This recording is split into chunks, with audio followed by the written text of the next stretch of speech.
नमस्कार मित्रांनो, मी हेमंत भांडवलकर तुम्हाला शेअर मार्केटबद्दल माहिती सांगणार आहे। शेअर मार्केट म्हणजे फक्त ऑप्शन ट्रेडिंग एवढंच नसून शेअर मार्केटमध्ये गुंतवणूक करण्याचे खूप वेगवेगळे प्रकार आहेत। शेअर मार्केटमध्ये आपण स्विंग ट्रेडिंग करू शकतो, म्युच्युअल फंडमध्ये गुंतवणूक करू शकतो, ETF मध्ये करू शकतो। फक्त ऑप्शन ट्रेडिंग करणे आणि ऑप्शन ट्रेडिंगमध्ये लॉस होत आहेत म्हणून शेअर मार्केटमध्ये लॉस आहे असा भरपूर लोकांचा गैरसमज आहे।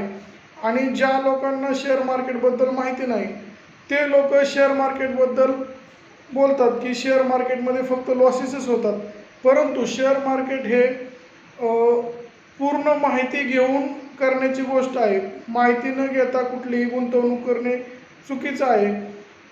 आत्ताचा समज असाच आहे की ऑप्शन ट्रेडिंग म्हणजे शेअर मार्केट, असं नसून शेअर मार्केटमध्ये सेफ इन्व्हेस्टमेंट, लॉंग टर्म गुंतवणूक, स्विंग ट्रेडिंग अशा बऱ्याच प्रकारचे इन्व्हेस्टमेंट आहेत। तरी तुम्ही योग्य माहिती घेऊन गुंतवणूक करणं गरजेचं आहे। अधिक माहितीसाठी संपर्क करा, आमचा क्रमांक डिस्क्रिप्शनमध्ये दिला आहे। धन्यवाद।